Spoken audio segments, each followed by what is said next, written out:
for this video, I want to show you the basics of painting with coffee. So the coffee that you're using is actually just coffee crystals, and this is coffee that has been brewed and then dehydrated by the manufacturer.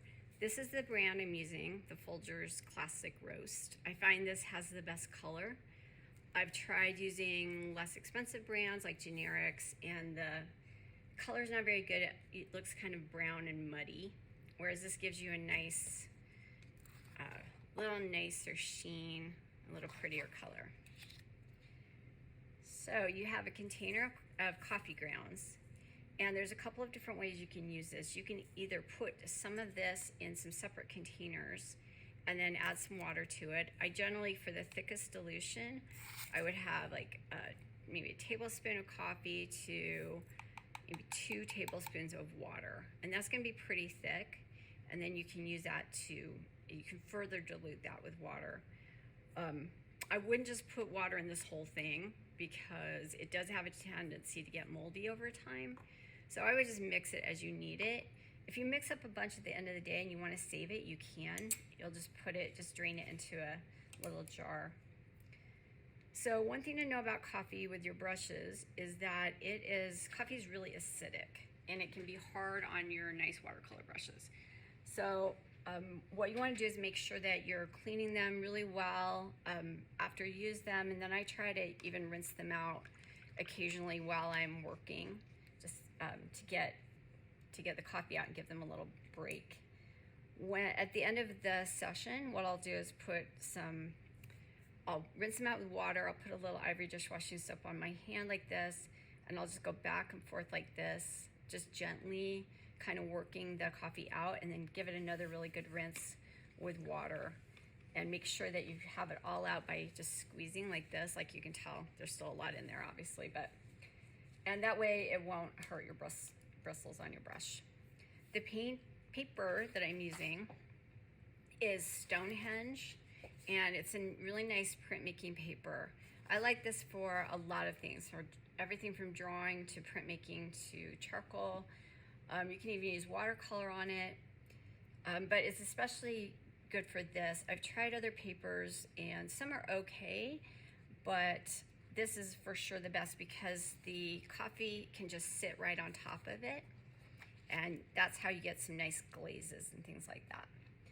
So to mix up a small amount, what I'm doing is I just have a paper plate, kind of has a little bit of a waxiness to it, and just take whatever amount you want for the day, or you can put it in as you go as well. And then I'll just put some water in it and just reconstitute the crystals. And it takes a couple of minutes for them to sort of melt into the water. And so I'll usually mix them up, just wait a little bit and go back to it. So I'm gonna work with this stuff that I have that I already mixed. This is at about a medium dilution. There. All right, I'm gonna zoom in so you can better see what I'm doing here. And I've already painted some stuff so that I could show you how you can layer your work. So the one cool thing about the coffee is that as you layer it, you can do some really cool layering, and you'll end up getting kind of a sheen to it. This is still a little wet, but this part isn't. And so it makes, you can get some really cool like reflective surfaces. You can layer it on pretty thick. I'm gonna get this is diluted now, so I'm gonna grab that because it's pretty thick. And when you do layer it, you don't want to like go back over it a million times, or you'll start to lift the other layer. And I'll show you ways you can do that. That looks interesting. But for this, I'm just laying it on and leaving it to see what I get. I'm gonna you can drip it, you can let it, or splatter it, you can let it drip.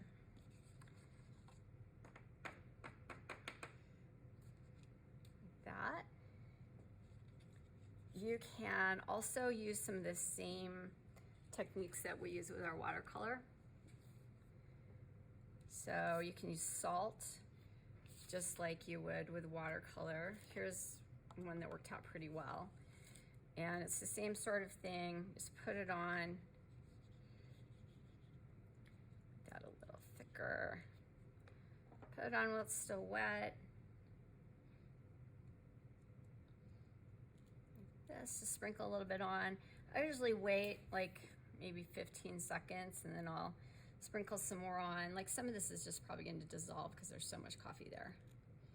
You can't use regular coffee, like the kind that I drink in the morning. You can't use that. It has to be instant coffee. Or you can try using it, but I've had zero success with it. Okay. So you can also use rubbing alcohol. So we'll wait a little while for that and see what we get. The rubbing alcohol is interesting because it works the same way with as it does with watercolor, but it does leave kind of a weird grayish tone to the paper that will get slightly better as it dries. But I think you can see that, how it's gone a little gray. So just keep that in mind if you do use it. Maybe just use it a little bit. All right, so those are some of the things you can do. Oh, you can also use like tin foil, like aluminum foil.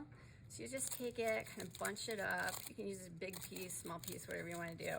You put it on top of the wet paint, stick a book or something heavy on it for a couple of hours, come in, pull it off, and you'll get some interesting patterns. Really random, but pretty cool patterns. You can do the same thing with plastic wrap. Although the stiffer the plastic wrap, the better. Usually the stuff that just comes out of the roll in your kitchen doesn't work quite as well as something from some packaging. Okay, so now I'm going to show you my favorite thing you can do with coffee.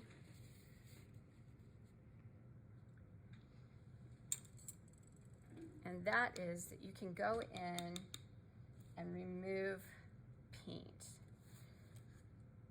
pretty easily, more so than you can with watercolor. So basically I'm just reconstituting the coffee, and then I'll just take paper towel, just pat it like this.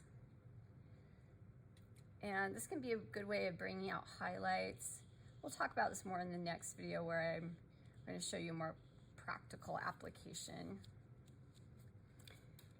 And you can also do this, which is, so I'm just splattering some paint on there. I'm going to put a big drop, a couple big drops on. I'll give that a second for it to reconstitute the coffee, and then I'm just taking a paper towel that I folded out up, and I'm just going to gently tap it. I don't want to, don't rub on it, just tap it like that.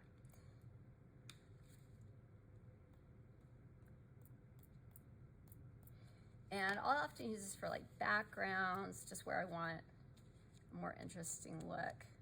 So kind of a cool application for it. And then finally, I just want to talk to you about using it with charcoal.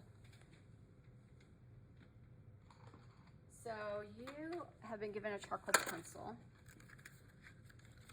and I'm going to give you guys like a 4B, kind of a medium softness. You can take the charcoal and go back over something that is dry. Like I said, I'll show you this on a little more on the next video. Just draw right over the top. But you can also use it while the coffee is still wet.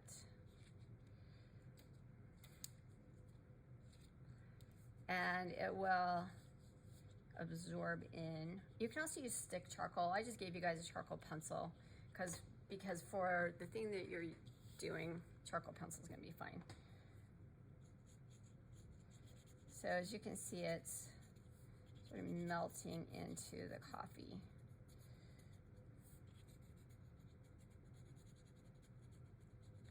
You can also put gesso on over the top. I'll show you some examples of those in